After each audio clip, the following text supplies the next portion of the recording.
एक जन को छोड़ के दूसरे जन डिप्रेशन में ही होते, तनाव में ही होते। क्यों? क्योंकि उनके अंदर विश्वास की कमी है, ट्रस्ट की कमी है। वो गलत जगह।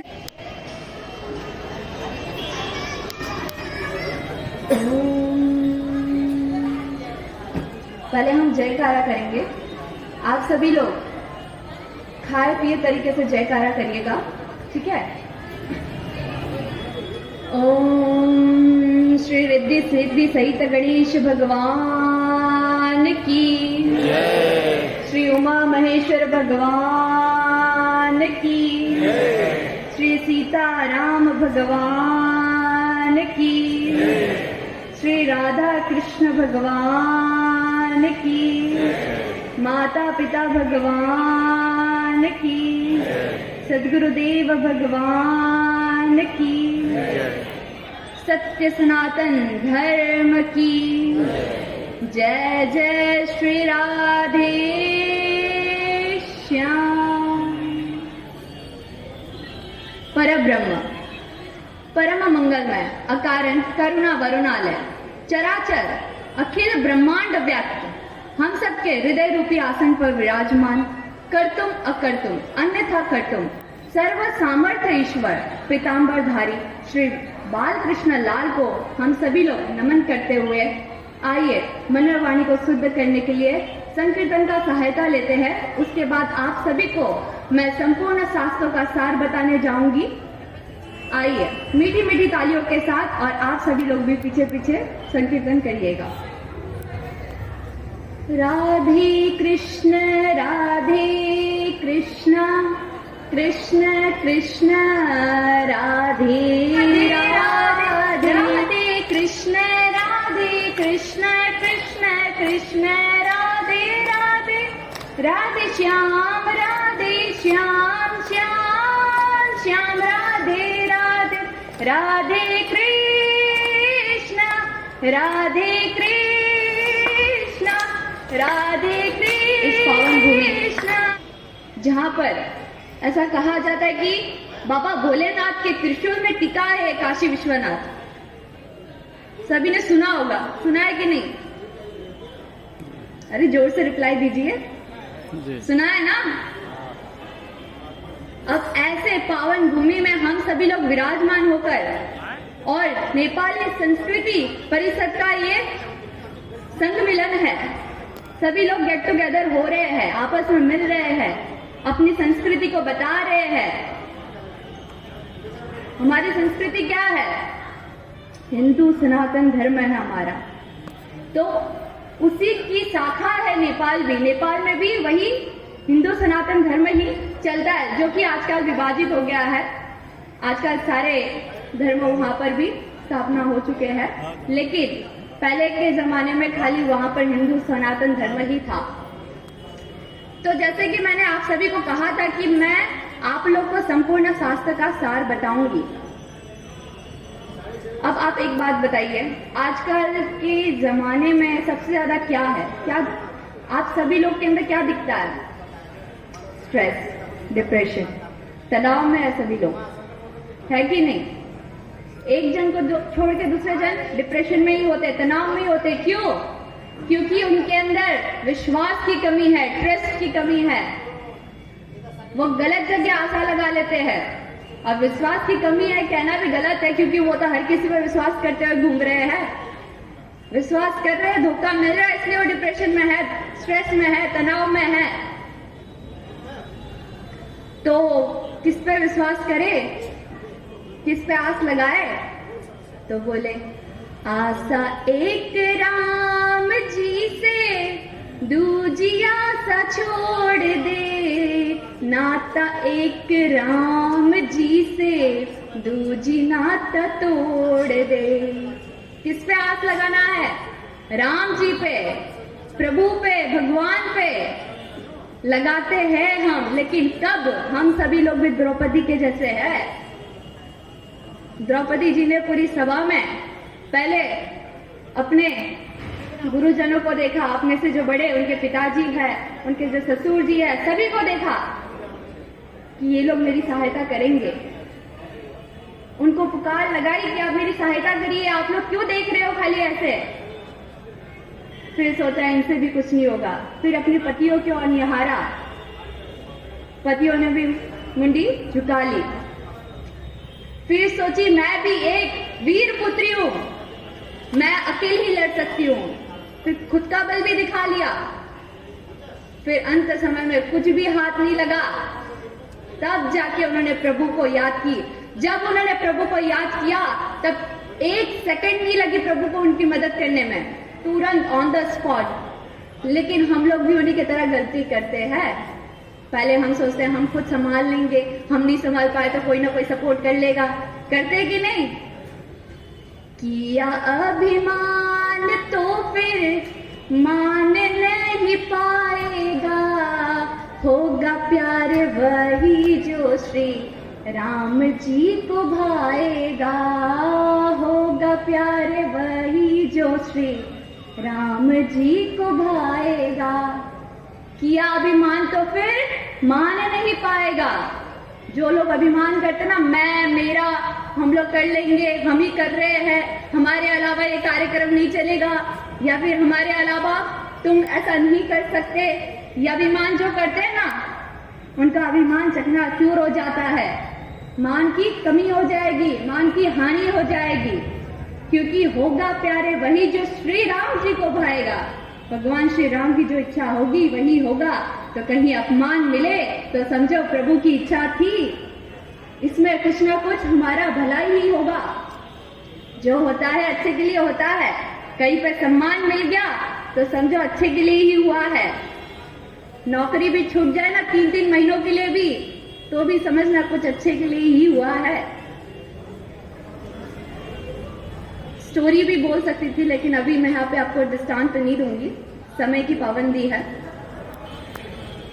तो आप लोग को प्रभु पे ही इच्छा रखना है, प्रभु के ही शरण में जाना है, क्योंकि प्रभु ने खुद कहा है गीता में, क्या कहा है? सर्वधर्मान् परित्यज्य मामेकं शरणं व्रज अहं त्वं सर्वपापेभ्यो मोक्षयिष्यामि मा शुचः। क्या कहा है? तुम सब कुछ छोड़कर तुम मेरे शरण में आओ। तुमने जो पहले जो भी पाप भी किया हो ना, संपूर्ण पाप का नाश कर दूंगा मैं, संपूर्ण पाप को धो दूंगा मैं है। और एक बार जो प्रभु के शरण में चला जाए ना, फिर कभी वो गलत काम नहीं कर सकता, क्योंकि वो तो निर्मल पवन पावन हो जाता है, सज्जन हो जाता है। प्रभु के शरण में जाना चाहिए। लेकिन जाए कैसे? प्रेम करे कैसे प्रभु से? प्रेम करने के लिए पहले उनके बारे में पता चलना चाहिए, वो कैसे है, कौन है, क्या है, करते क्या है, सब कुछ पता होना चाहिए ना उनके बारे में। जाने बिनु ना होई परतीति, जाने बिनु ना होई परतीति, बिनु परतीति होई नहीं प्रीति। बिना जाने किसी से प्रेम होता है क्या? आजकल लोग ऑनलाइन प्रेम करते हैं, फेसबुक में, इंस्टा में, व्हाट्सएप में। कैसे करते हैं? पहले एक दूसरे के बारे में जानेंगे, वार्तालाप करेंगे, तब जाके उनसे प्रेम होगा ना आपको। तो उनका स्वरूप कैसा है? सच्चिदानंद रूपाय विश्वोत्पत्त्यादि हेतवे तापत्रय विनाशाय श्री कृष्णाय वयं नमः। वो तो सत्य घन है, चित्त घन है, आनंद घन है। हम सभी लोग प्रभु के ही अंश है, ईश्वर अंश, जीवा विनाशी, चेतन अमल सहज सुख राशि। हम सभी लोग ईश्वर के अंश है, और हमारे अंदर जो चेतना रूपी जो चेतना है वही परमात्मा है। इसलिए आनंद को ढूंढने के लिए आप बाहर मत भटकिए, आपके अंदर ही है वो आनंद। आपके मन को आप काबू में रखिए। लेकिन ये जो इंद्रियां है ना, बहुत बलवान है, अच्छे को धूल चढ़ा देती है। जितना भी काबू में करने चाहो काबू में होती नहीं है। कोई आपको अपमान करे तो थोड़ा सा सही, लेकिन आपको भी बुरा लगेगा ही। भले आप दिखाओ ना, लेकिन अंदर से लगेगा ही। मुझे भी लगता है, आजकल मुझे भी लगता है, भले और से कम लगता हो, लेकिन लगता है। इंद्रिया जो है बहुत बलवान है। तो जिसने इंद्रियों पर काबू कर लिया वही बुद्धिमान है। इसलिए आप सभी को मैं एक ही संदेश देना चाहती हूं कि भाई आस मत लगाया करो, किसी पर आस मत लगाया करो। क्योंकि मान लो आपको पैसों की बहुत कटौती है, पैसों की बहुत कमी है, अपने मित्र को कहा है कि भाई जब भी पैसों की कमी हो तो आपको मदद करनी है। मित्र ने कहा अरे तुम बोलोगे आधी रात को, तो आधी रात को तुम्हें पैसों की जरूरत पड़े तो मैं हाजिर रहूंगा। और आपके दोस्त को पता है कि भाई अभी पैसों की कमी है और दोस्त आ रहा है मिलने के लिए, तो आपको लगेगा इससे कहा था और इसको पता भी है, तो पक्का मदद करने के लिए ही आ रहा है। मित्र आया है घर पे, मिठाई का बॉक्स लेके आया है, मुंह मीठा करवाया, मीठी मीठी बातें की, अच्छी खासी बातें की, काफी सालों के बाद मिले हो। पहले तो हर्षा थी इस बात की नहीं कि मित्र आ रहा है, इस बात की हर्षा थी कि भाई पैसे लेके आने वाला है। मान लो अगर आपको आस ही ना हो कि भाई वो पैसे लेके आने वाला हो, तो आपको इस बात की हर्षा होगी कि भाई कई सालों के बाद मित्र आ रहा है, मिलेंगे हम। लेकिन यहाँ पे आस थी और मित्र पैसे के जगह मिठाई का डब्बा लेके आया है, तो क्या होगी? आपको बहुत पीड़ा होगी, आपको दुख पहुंचेगा, उस आने की कोई आनंद नहीं होगी। मित्र आया, मित्र से मिले, उसकी कोई आनंद नहीं रहेगी, उल्टा दुखी में हो जाओगे कि भाई पैसे नहीं लेके आया है। इसलिए आस ही नहीं लगाओ तो सबसे ज्यादा प्रसन्न रहोगे आप।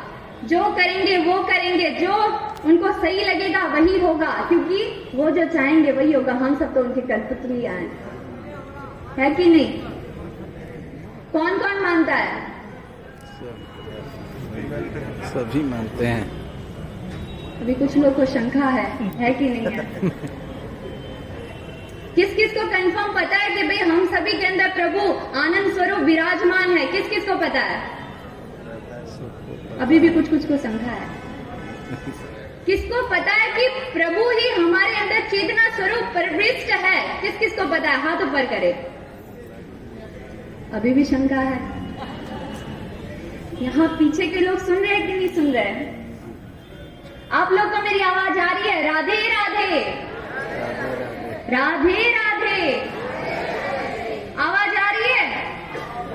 अच्छे से आ रही है? हमारे साथ जो होता है वो परमात्मा की इच्छा से होता है कि नहीं होता? होता है। जोर से कहिए। होता है। होता है। तो फिर आप निराश क्यों होते हो?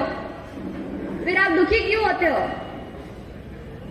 अगर आपके अंदर किसी चीज की कमी है, एक इंसान था अपने पैर देख के बड़ा तकलीफ में था कि भाई मेरे पैर भगवान ने बहुत बड़े बना दिए, बहुत मोटे बना दिए, इसके साइज के चप्पल ही नहीं मिलते। तो शिकायत कर रहे थे प्रभु से कि प्रभु आपने कैसे पैर दे दिए हैं। बाहर जाके देखा कि भाई एक इंसान के पैर ही नहीं है, रगड़ते रगड़ते रोड में चल रहे हैं। फिर प्रभु को ऊपर देख के कहा, प्रभु आपने ये तो पैर दिए हैं, इसके लिए बहुत बहुत धन्यवाद। अगर पैर ही नहीं दिए होते तो इसके जैसा हाल होता मेरा।